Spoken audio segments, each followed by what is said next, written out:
In a world where information seems to travel at the speed of light and traffic at a snail's pace, where the agenda of those at the helm doesn't always reflect the pressures on the streets, where the rubber hits the road, where there's queue of issues needing to be interrogated in the name of speaking truth to power. Welcome to a place at the table, where we set the agenda, table the issues that matter to you, and invite you to take a seat at the table.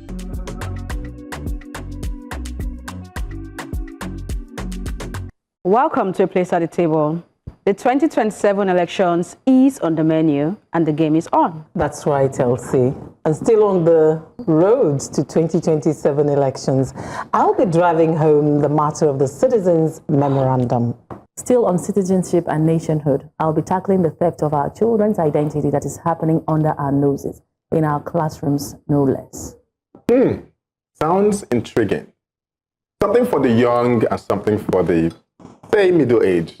I'm saying life doesn't end at 50.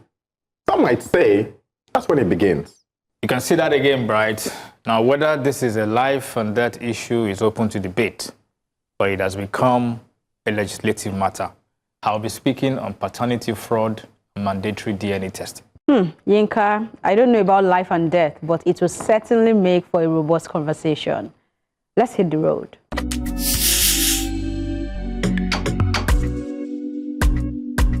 After every election cycle, politicians immediately begin to strategize for the next one. But the average Nigerian voter will wait till campaign season to see what parties throw at us. Then we start saying, Atiku no good though.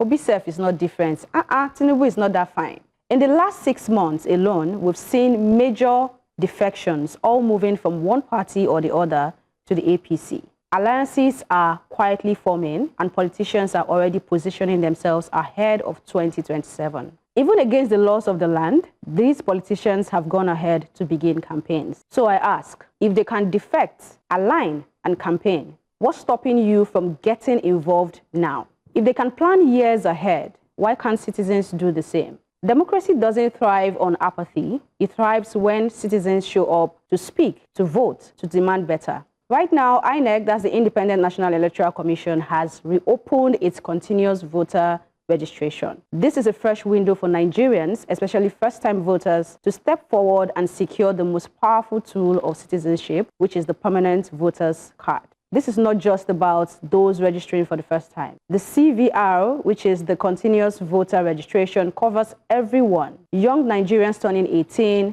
those who have moved and need to transfer polling units, citizens who need to replace lost or damaged PVCs, or simply those who never collected their cards. INEC has even made it easier. Start online at cvr.inecnigeria.org, then complete biometrics at your nearest INEC center. There's no excuses. Politicians are not waiting for you. They are already moving chess pieces across the board. They don't fight for their belly. The only way to meet them is to be just as prepared, just as organized, and even more involved. The focus cannot only be on the center. Get involved locally and hold them all accountable. Do not wait for the campaign season. Don't wait for handouts. Don't sit this one out. Register now, update now, and collect now. The Nigeria you want won't be handed to you. We have to claim it. Timely topic. It's important. We're getting ready for campaign season, where we know what happens. Politicians do what politicians do, and then we all just watch them. So you make a very critical point that we should all get involved and we should start at the registration point. And I agree with you, absolutely. The challenge I have is when you look at the data from the past few elections, it begins to tell us that the issue is not registration. The issue is just people don't vote. I mean, in 2023 elections, for instance, we had registered voters of over 93 million people, and only 25 million of them voted. That's a percentage of 27% of registered voters. So the question for me is, why are people not voting? And it's not the case of whether they don't want to vote. I think that the process of the positioning of registration, the way it's done, makes it difficult. For instance, I am registered to vote somewhere in Maryland, and I live somewhere in Lekki. And the day of the elections, it is roads are closed. I can't move. Yeah. So why will I risk my life moving from Lekki to Maryland because I want to vote? I'll sit down in my house. But there's even restricted movement. Restricted movement. Are you going to do it? So I think that we should look beyond just the registered number, because we have the registered voter number, just that the people are not voting. To begin to look at why are people not voting? Is it because they don't really want to vote, or because the system itself makes it difficult for them to vote? The thing about voting also, first of all, you now have to go in the morning, look for your name, then you come back to come and vote. Why can't we do everything together? Just do your accreditation here, move here, vote, go for the rest of the day, don't come back. But this idea of you come in the morning, you queue for accreditation, you go away, and then you come back, it's laborious. Why can't we do everything once and for all and then go home? Why do I have to bring mats and chessboard and everything to stay there forever for the rest of the day? When educated Nigerians really understand how this works, they would realize that they have a major role to play to change it. Like you said in your advocacy, you said the only way to meet them is to be just as prepared, just as organized, and even more involved. How many people do you think understand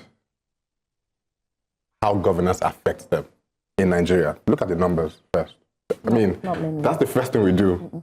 How many people do you think, we have a proper board and we break it down.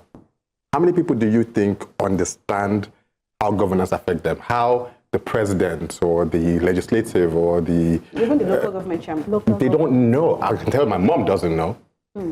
I bring it home. She has no clue.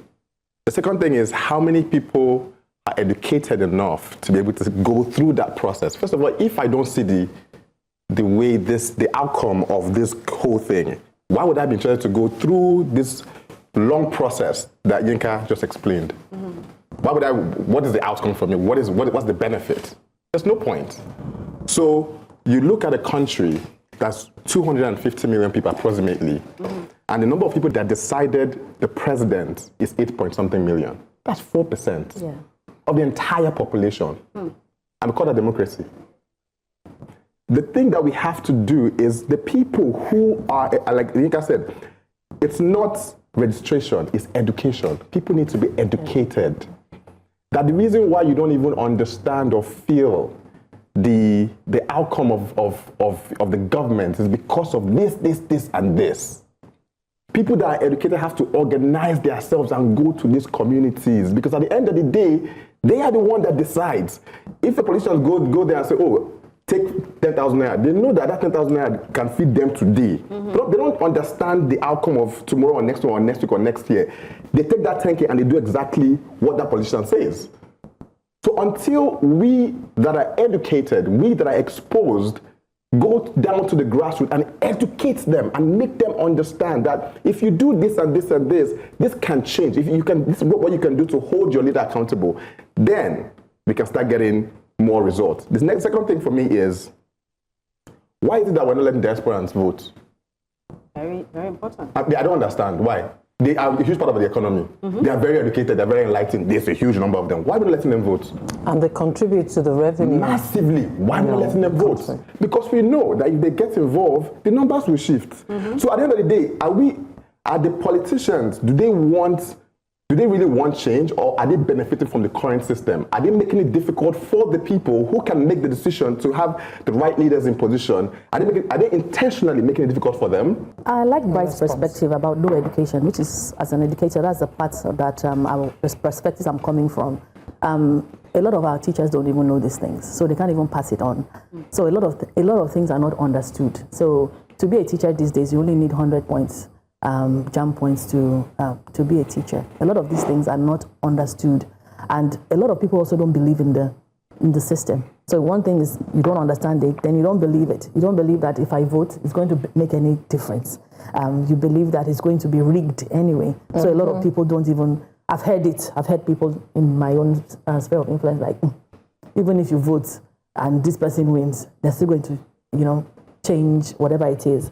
So also, it's a bit convoluted. The voting process is quite convoluted. If you can make it a bit seamless, if you can vote online, I think we'll begin to drive a bit more change when it comes to the election.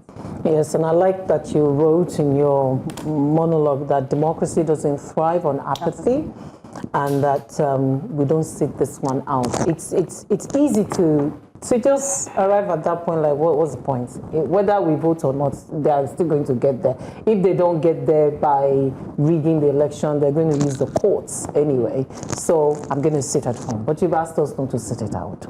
I hope that more Nigerians will decide to not sit it out, because I have something to say regarding that. All right. Thank you so much, Funke. The game is on, people. Let's put aside complaining and strike whilst the iron is hot. Elsie, certainly you and I got the memo. Empowerment is about rising to the moment and taking the action.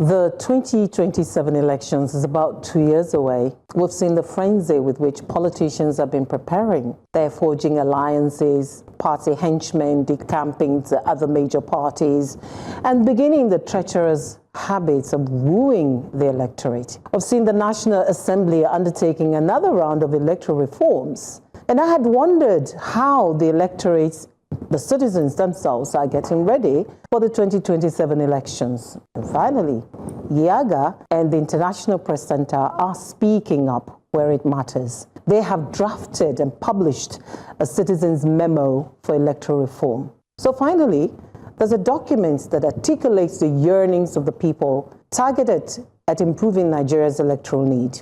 A document that focuses on 16 priority areas that they would like both the legislators and executives to consider as we inch towards a general election in 2 years. Former UN Secretary General Kofi Annan says electoral reform is not just about rules and procedure. It is about safeguarding the soul of democracy. The Citizens Memo contains 37 recommendations across 15 strategic objectives and address 16 priority reform areas. It's also in two parts. Part 1 has 21 recommendations for constitutional amendments, while Part 2 proposes 16 amendments to the 2022 Electoral Act that cover both pre- and post-election activities. I found 5 priority areas fascinating: early voting, candidate selection, INEC independence, efficiency, and professionalism, unbundling of INEC, and electoral technology. At the consultative roundtable with media stakeholders about the memo in Abuja, Lanre Arogundade, the executive director, IPC, says more than 11,000 accredited journalists could not vote in the 2023 elections. Other essential workers affected were security personnel and healthcare workers as well. Imagine if that number voted earlier than everyone at that election. Cynthia Mbamalu, the head of Yaga, spotlighted the increasing discontent of Nigerian youths and their desire for military rule as perhaps the best option to this present democracy. Candidate selection is autocratic, isn't it? The keynote speaker at the event, Dr. Tony Onyema, said the media is the midwife of reform. Where the media consistently sheds light, there will be reform. Hopefully, this alliance of the media and citizens will work, given the present trust deficit. The healthcare workers and all those other category of people that are unable to vote, as you mentioned, they form a very significant number, and provisions should really be made for those people to vote. Which is the point about early voting. Yes. If you're security personnel, many journalists, I mean, at the event, we had someone who said the last time he voted was during the Shehu Shagari elections in 1979. Why? Because he was always on duty. He would, you know, register in Lagos and be posted to Zaria, you know, places like that. And so he never voted. So you can imagine journalists alone, more than 11,000 accredited journalists couldn't vote. Let me ask a question. Right? Yeah.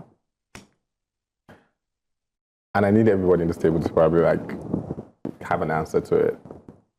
How do we expect the people who benefit from a system to be the ones to design the rules and regulation of that system? Those who benefit, no, they won't. They won't. I don't think you understand my question. Do you get what The people who benefit to design the rules. How do you think that the people who are the benefactor of a system are the same people who design and approve the system, and you want the system to work for the masses? Everybody. Until the entire system is designed, and I mean, they can be the one to approve it, but it's designed by an outside source completely. There's no way we can change our.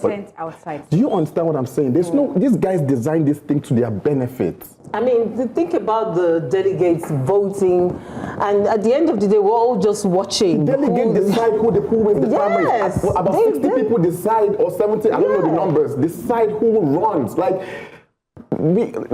I'm tired of having this conversation. It doesn't make any sense. It's like we sit down here, very educated, very enlightened, very exposed, and there's some things that just come up, and I'm like, what the hell? I can understand his frustration. I'm done. Because while I was writing my advocacy, he was the one on my mind. In fact, I almost added one line that Bryce would always say, and then I'm like, okay, let me just leave it. I didn't know he was going to be on as well, right? So I can understand the frustration because you're saying things over and over again, and like I always say on this table, you begin to sound like you are the one that now have issues, like you don't understand what's going on. But I mean, these 5 priorities that you have for me, for you, again, I haven't seen the full document, but these are really fascinating for me as well, especially this INEC independence. Yes. Imagine that there is independence in INEC, but you are still saying there has to be independence. Yeah, because they're saying the INEC should be removed. Of course. Yes. I'm agreeing with you. Like, it's profound. Like, how does this make sense? Also, another part for me is this unbundling of INEC and electoral technology. How is this technology designed? Are you designing the technology in a way that it's friendly?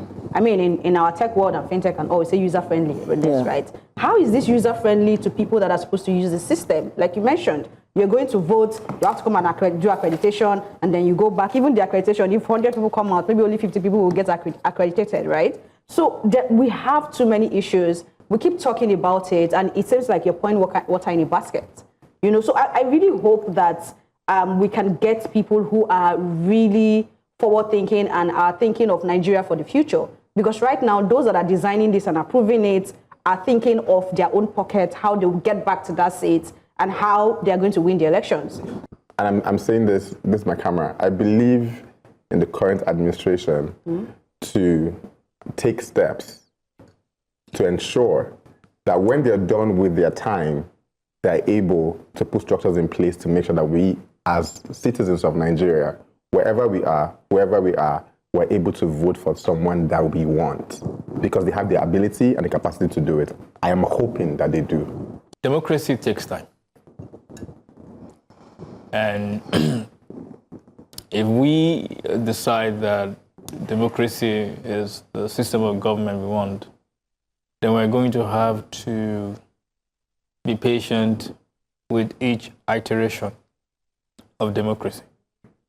YAGA, for instance, has been one of the very instrumental organizations in shaping policy and shaping reforms. They did it with the not too young to run. And they used the system to cause legislative change. It's a long process. It takes time. And I agree with Bright that the guys who are still doing the yeas and the nays have it when they have electronic voting in that same hall are not the same guys that we will rely on to do change. But the change is there. at this table, we've advocated for early voting. I think here we even talked about a month-long voting, mail-in voting, and things like that. Yes. Because the idea of you voting one day, it doesn't make sense. We should be able to vote over a period of time. Just make sure that it is secure. You can vote over a period of time and it can be counted in one day. So the technology is there. It takes us to have the willpower to do so. And that's why I support the actions of YAGA and IPC. It's not, these things they are doing, it's not sexy. It's not aggressive, but it's the system of democracy that we have. And I am not so much a fan of democracy. I've always said that we should have the courage to look at our governing system and say, look, does it work for us? If it doesn't work for us, let's find a governing system that works, even if it's monarchy. If it's monarchy that works, or somebody will say benevolent dictatorship, that's fine. But as far as we know, the regions in this country have said is democracy that we want. We have to go through the slow process. We're going to have to go through that process. It's painfully slow, but that's the only thing we have.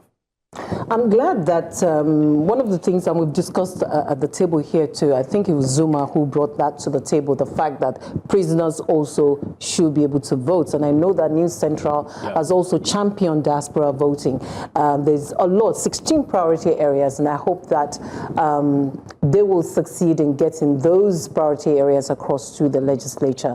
And now is the time. History is made by those who aren't afraid to play their part with the cards that are dealt to them. Unless history repeats itself, we must actively frame the narrative to reflect our true identity. It starts in our classroom.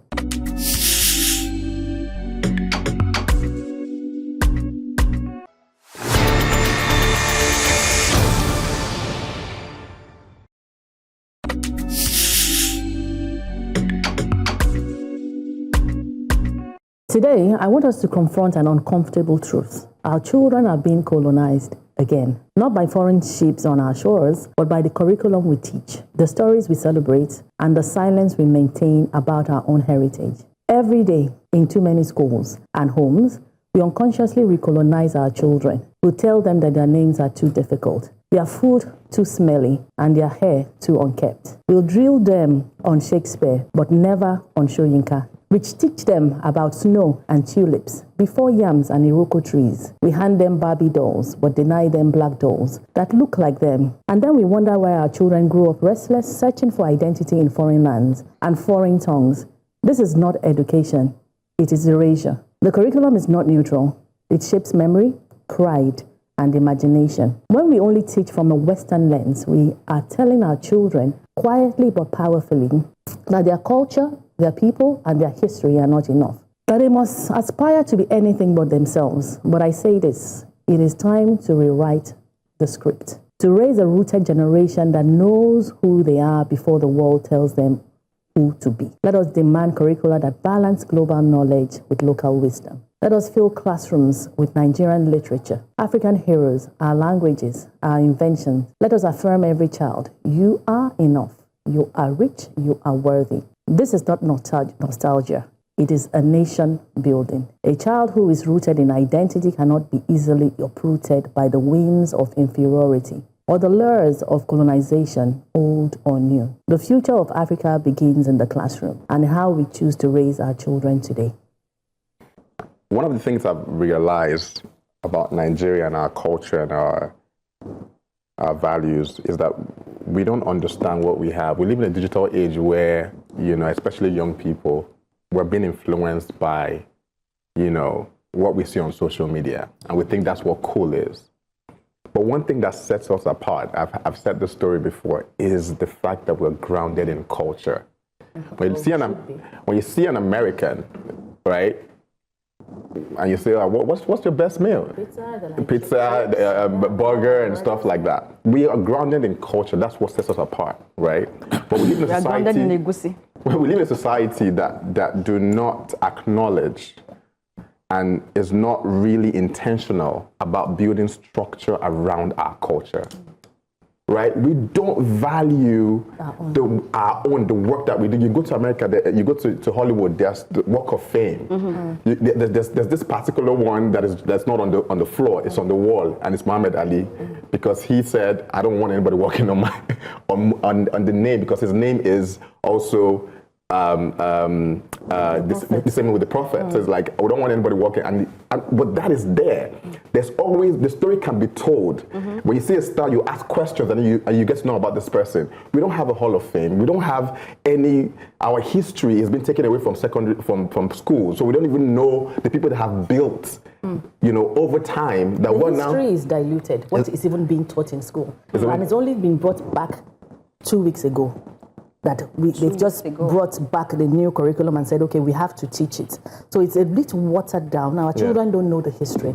So they don't even know what it is to be a black person. If you ask an Indian or someone from Germany what it is to be German, what is it to be Indian or Chinese, they will have something to tell you. But our children believe that westernization is civilization. They do not understand that civilization started in Africa. They don't know what it is to be proud of, because black, nobody has told them. So that's why we find we have even parents, we have them bleaching. We feel the need to speak with an accent. Even schools are colonizing our children. We live in an environment where we don't have summer, but we say summer. We live in an environment where we don't need jackets or blazers, and our children are wearing blazers in schools.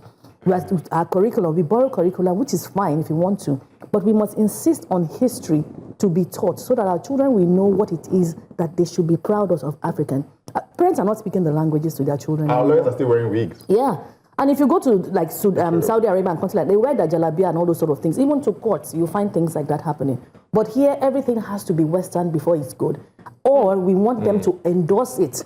Just like BBC Pidgin endorsed Pidgin. Before we used to look down on Pidgin, but when this BBC Pidgin came out, then we thought it was something that was cool. So this inferiority complex that we have, it's a lot of us are born into it. And now we hear that even abroad now, you have British children that are born there saying that they are BRAPs. British raised African people feel they're better than the ones that Japa. They speak funny, they smell funny, they look funny. US, they say they are foundational. And we're all Africans. They don't understand that we are all Africans and we must take pride. No matter what you do, you can never be a white person. So take pride in your blackness. But also, within the week, I chanced on what Precious Enaikon wrote on LinkedIn. She's been named Nigeria's top educator by Maltina. And she wrote, it's pretty much related to what your monologue is about. She said, we're teaching 19th century curriculums to 21st century students for a 22nd century world. History classes that stop at independence in 1960 while students live in 2025. And she went on and on and on. It is one article that even you should read. But you're talking about culture. You're talking about how some children over there would think that they're more advantaged than the Jakpa children. It's the way even we, the parents, have constructed our identity. It's about identity finding context within our curriculum, our education curriculum. It's about us having pride in who we are. If we don't hand those over to our children, we don't socialize them into it, they're never going. See, we're consciously, intentionally building a generation that will be completely cut off from their roots. Absolutely.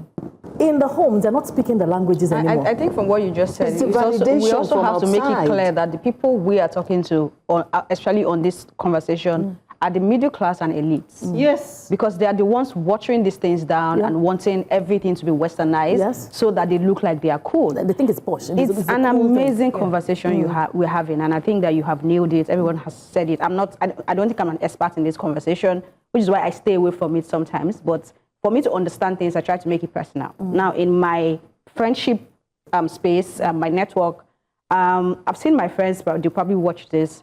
They're naming their kids, and I'm hearing names that I don't understand. And you know what happens? I never have the name of your child in my head. Even if you like, tell me 1 million times. It's not my problem. Tomorrow I'll ask you, what did you say your child's name is? And I'll move on. A colleague in the office, they just had a new baby, and the baby's name is Kamdeli Chukwu. He's been in my head. I cannot forget it. And please, is it not sweet to hear? Right? They will say it's hard to pronounce, but they can How say is Kamdeli Chukwu hard to pronounce? Arnold Schwarzenegger.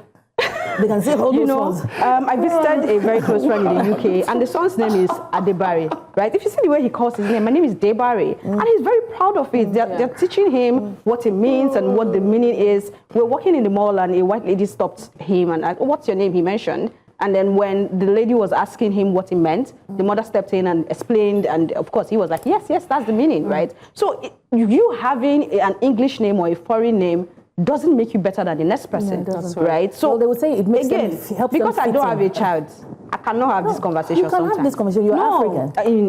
In the context I'm saying it, right? Because it will look like born your own and name the child. But at the same time, we need to really ask ourselves: are you naming this? Are these names coming from a place of proper grounding, right? Or you're just trying to sound so cool because you think that it will make you look good?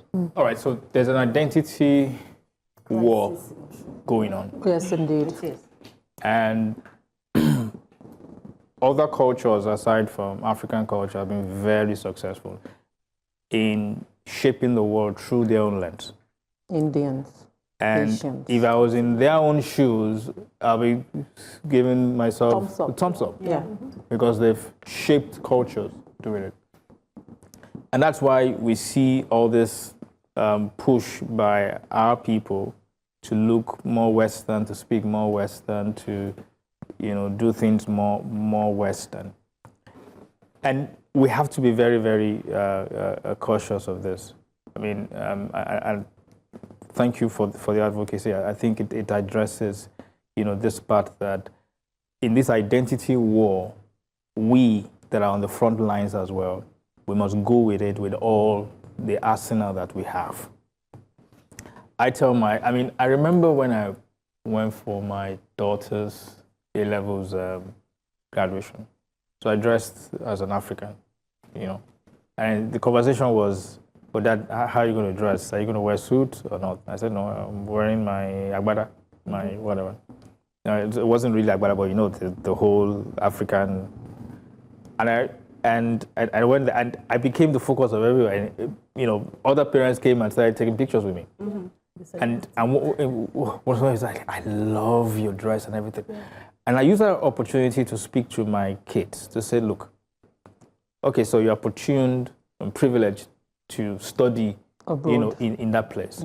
But understand that what makes you different, what makes you unique, is not you trying to be a European, it's you being African. That's what makes you unique. That's what makes you stand out, because you can never be more European than the European. You can never be more American than the American. You can never be more white than the white man. Okay, whatever Kemi Badnock is doing, whatever, everything about her she wears on her skin. She can never be like them, all right? So we need to be very careful. Abraham Lincoln said, the philosophy of the classroom in one generation will be the philosophy of government in another generation. So if we are not very careful and very intentional in making sure that our children are brought up with African culture, African themes, even the whole idea of making your hair, why must you permit? Leave it the way it is. So I'm not being dramatic when I say that the future of Africa begins in the classroom. I'm just saying it like it is.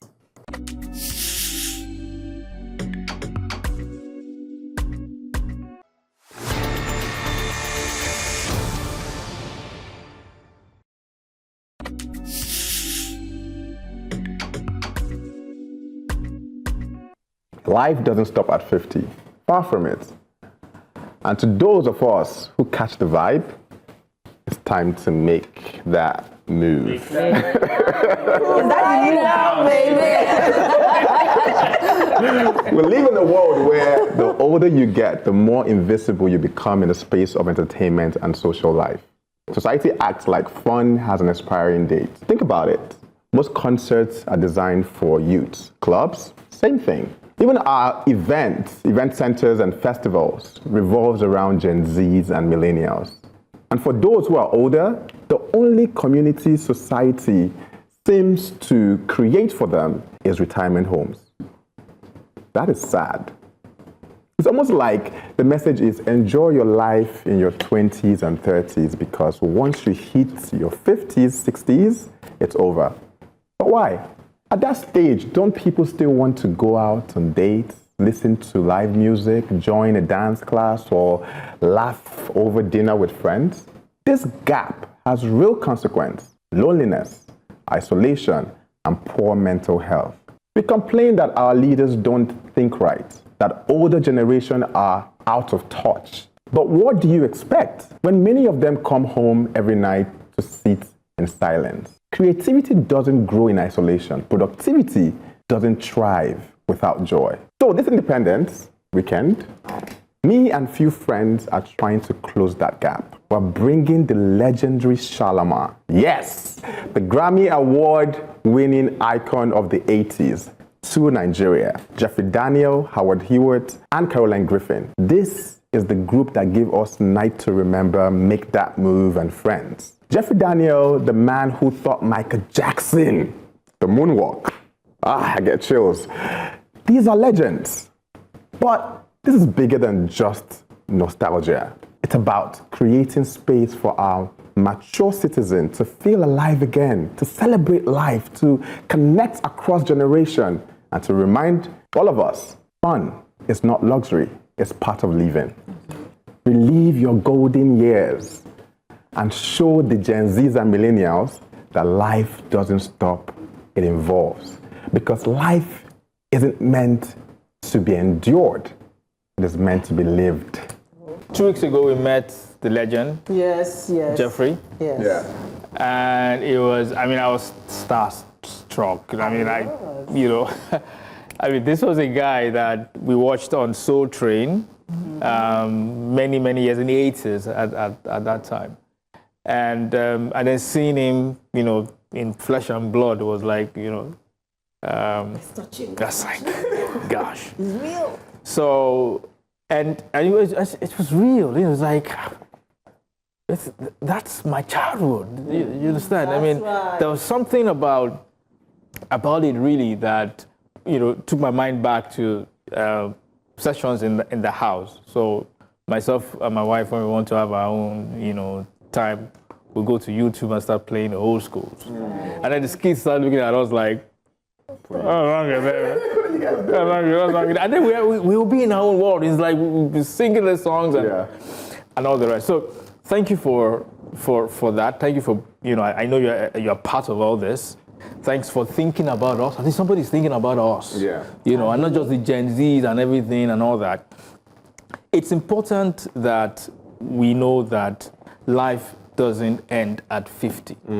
It actually starts at 50. Yeah. You can experience a different phase of life. And I know that because I know that a lot of people in their middle ages, they are challenged because at that point in your life, you have a lot of data points, okay, in terms of decades in your life to reflect. And then ask yourself the question, are you really doing well? Have you made the right decisions? You look at your colleagues so there's a lot of data points that makes you think about the fact that, maybe I'm not really where I need to be. And then the tendency is to be depressed and all that. But in reality, the way I see it is, yes, there might be decisions you took in the past that were good. There might be some you took in the past that were good. But don't dwell on the past, dwell on the future that, okay, I have an opportunity, maybe the next 30 or 40 years, God gives me life to be able to correct the past mistakes that I made. Bright is an old soul. Look at your delivery of this monologue. You were like an ambassador, an ambassador for those in their 50s and 60s and so on. I like what you said when you said this is bigger than just nostalgia. Yes, indeed, maybe Yinka, myself, and maybe Ronke will just be remembering our childhood because it took us back to, the Soul Train era. I can't relate. You can't relate. She cannot relate. Okay. She said what she said. At 25, how can I possibly? Okay, so the idea is that you've stirred up nostalgia. We remember those days with fondness. I love that you said fun is not luxury. And this is a message to those who are behind events in Nigeria. always planning around Gen Z's, you know, concerts for them. You never see things for the, you know, the aged and those in their 50s and 60s. I don't have much to say, but to say thank you for being part of this, and please do more of this. This morning I was listening to Macy Gray. You know, there are times that I just go way back, good music, you know. The market is definitely there. But I also know that in defense of the people in the events industry, you know, many women in their 50s and that age, a lot of them, like you said, you know, data points and stuff like that. I know that I'm not even in my 50s, I'm just a Gen Z, but I know that there are women that will not come out. Society has programmed a lot of women to, you know, fun should be normalized, just like you were saying. But society has programmed it in such a way that a lot of us were just going to religious centers. That's where we go to have our fun. We have, if you go to things like that, you are the sinner, you are the irresponsible wife. That is what society does. You will find that something like that, I won't be surprised because I'm going to follow through, that you will see more men there than women. And this is just me just more speculating. Then more men and then younger women will be there. I don't know about younger women. So you find that, but she's telling the truth. She's telling the truth because a lot of them will say they will judge us so hard. A lot of women are buying tickets though. No, I'm not saying they're not. I'm just saying that. It's the demography. That demography is very, very important. Which women are buying? You just track all these details so that we can even know and see what society is doing to a lot of women. A lot of women, a lot of mothers don't even know how to have fun. If you tell them to come out to have fun, they don't know what to do with themselves. They don't even know what to wear. For someone like me, that my core value is fun, I know because I have people in my inner circle that to go out and do stuff, they just think, what will people say? You know? Like wearing ripped jeans in your 50s. We're like, dress your age. What is that supposed to be? Okay, so I'm still going to harp on the fun is not luxury. It's part of living. Because for me, that's how I have decided to program my life, right? Early this year, I had lunch with an older man that's supposed to be a mentor. Or I hope that he will be a mentor. But one of the things he was telling me is, I hoped. And then he was saying, at this stage, you shouldn't be thinking of fun. You shouldn't be traveling anywhere. You should just focus, work. And at that point, I knew that there was no alignment. And of course, that was the last lunch, right?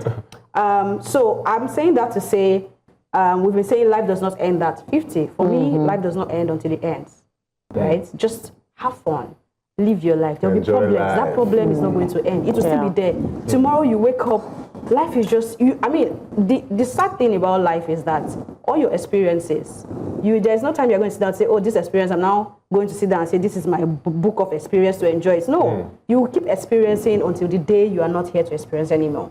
So while you're experiencing it, just live life, have fun. Fun doesn't have to be luxury.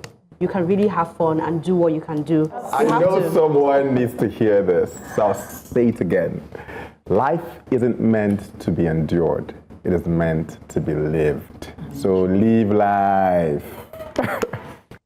Right, to speak of thriving and making the most of life, perhaps the other side of this is where some are scheming and hustling, perhaps in their bid to preserve life.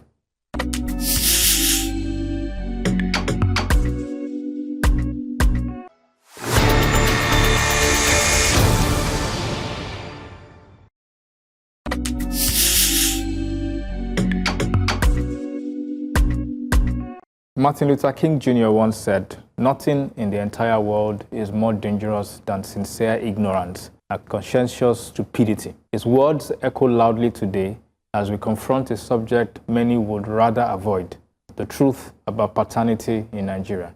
The recently released Smart DNA 2025 report tells us that 1 out of every 4 cases, that is 25% of men, who submitted for testing were found not to be the biological fathers of the children in question.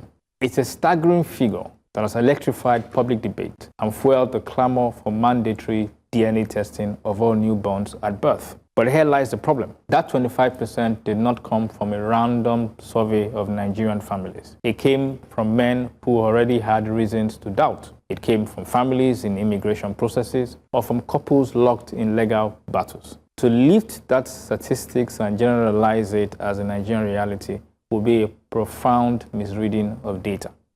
And yet, we cannot dismiss it either, because behind every number lies a human story, and sometimes a tragedy.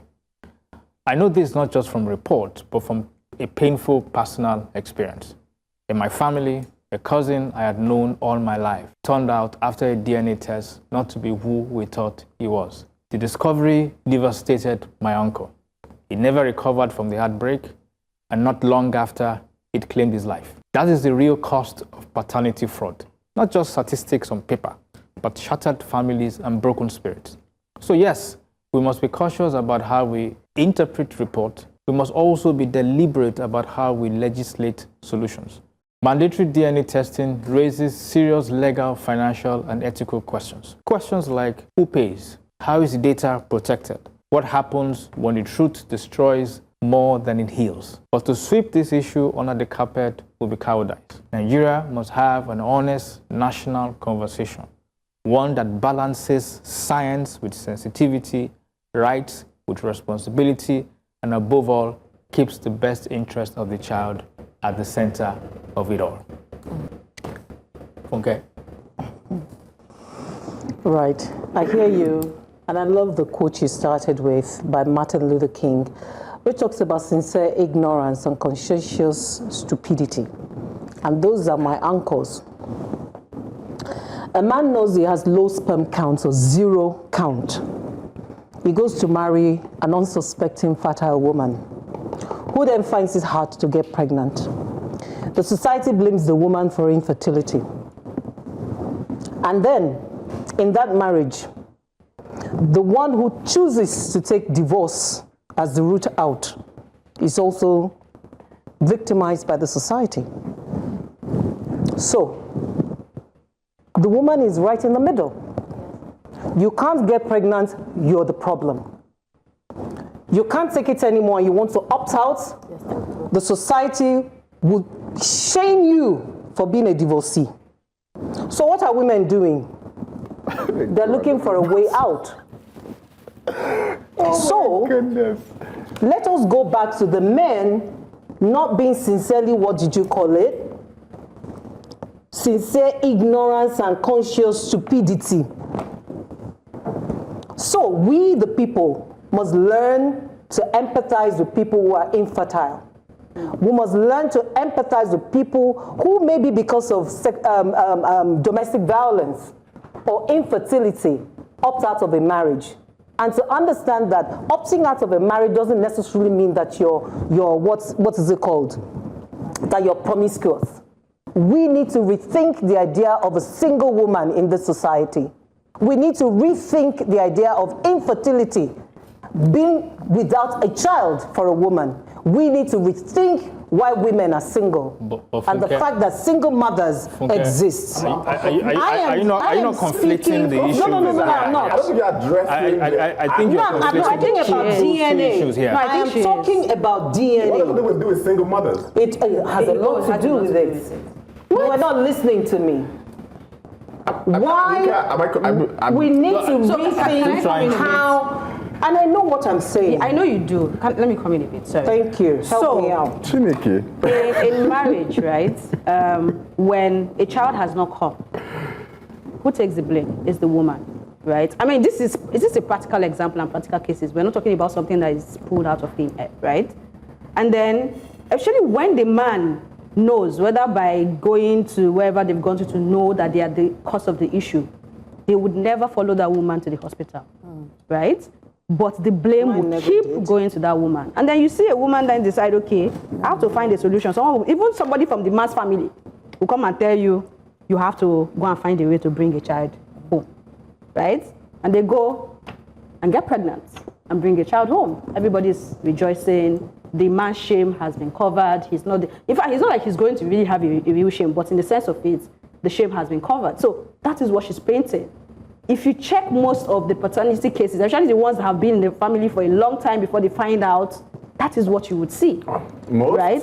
Most. You can't say most. Yes, most. No, you can't say most. However, where's the data to back that up? Are you married? Hold on. Finish. The world is watching what we're doing. We can't just say most. That's data you're presenting that doesn't have any. A life lost is always a big deal for me. It's not something I take lightly. But at the same time, making this a national conversation brings me back to what I always say when we talk about fibroid issues and women issues. And for the longest of time, there has been no solution. And they will tell you we don't even know the cause. And I keep saying it that if the issues that women face were also faced by men, we would have found a solution by now, right? Hold on. Now, let me be done. Hold on. In 2020, 82,000 Nigerian women died from pregnancy-related issues, right? We have women, 2023, 75,000 maternal deaths.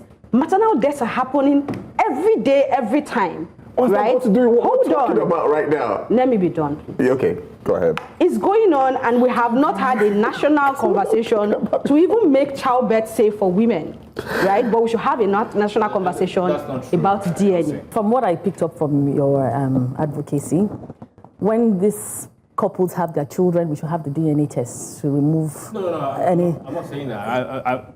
There's a national conversation going on around it. So we should have the courage to have this conversation. It's not, I'm not saying that there has to be, because there are legal issues, there are privacy issues, you know, and all that, financial issues to it. So I'm not saying we must, that's not my recommendation, but we cannot just excuse it and say, okay, these issues are not there, you know, men are cheating anyway, so it's fine. Yeah. We must have the courage to have this national conversation. Yes, and we are having it right. So I don't mind if DNA tests are done to just save us all those things. Let it just be something that we do when we have the babies, the same way they do the ear test for the babies. They should just do the paternity test. That will eliminate that. We can work towards that, and you know, things get cheaper as you know.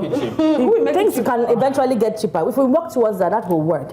But I know that a lot of women have done these things to cover the shame of the men. They've done them a favor. There are men that these things have happened to, and they were grateful to their wives in secret. So I didn't even know that I had this kind of issue. You're not married. I didn't know I had that issue. So they were even grateful that the women had done something like that. And there are those that will make noise. Now, with this paternity issue, we also have some women that they no longer care. Do you know what I'm saying? Some of them have been put under pressure to marry certain odogus. And they know that they don't want to have children for this odogu. You know, society has put pressure, you must marry, you know, what do you bring to the table? You know, you go and marry that one. But you know that it's your high school sweetheart that you want to marry and have the babies for. Odogu will soon die. So, society is part of what is causing these sort of things. But then we also have another group of women that they don't care, they will divorce you, and they will go and have their surrogacy or adopt their children. Because the pressure that society puts on women is just insane. Phenomenal. It is outrageous. And women are buckling under pressure. So they were looking for ways to survive.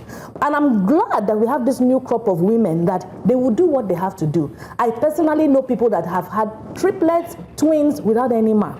Yeah. They've just gone to go and do their thing. Because whatever a woman does in society, and I tell you women, do what you have to do. You will be judged. If you do right, you will be judged. If you do left, you will be judged. Stay in the marriage, you will be judged. Come out of the marriage, you will be judged. Have a baby, you will be judged. So just do you. First of all, I want us to understand something, right?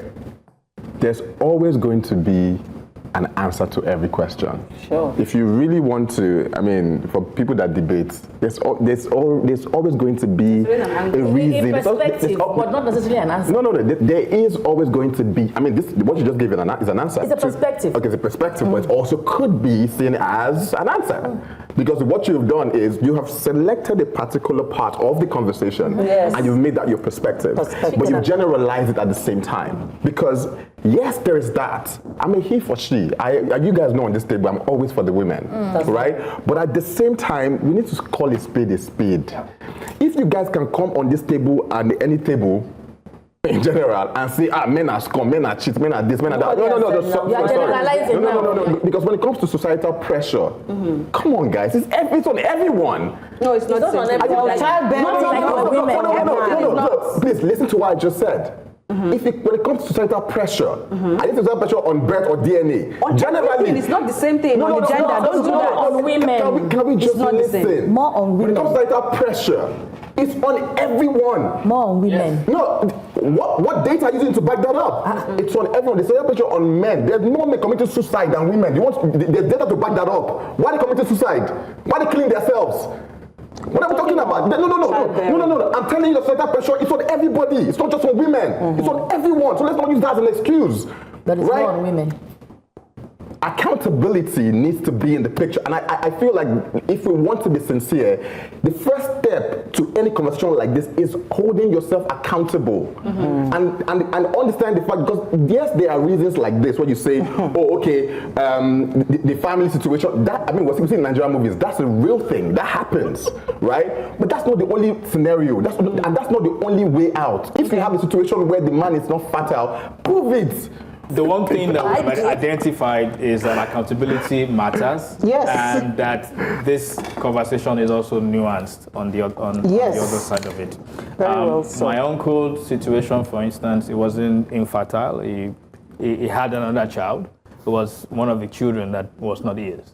So we shouldn't generalize and say, okay, it's because women generally, I mean, men are infertile. That there's different circumstances, but this thing is there. It's happening. It's impacting homes, and I think women should have the courage of looking at themselves and saying, it shouldn't happen. Men too. No issues are bad at the table. Today's menu is mainly a sample of this. For more of the same, make it a date, same time next week. Till then, it's goodbye from all of us. I thought we had one more. That's the end. Oh my God. No, You always come and have one perspective.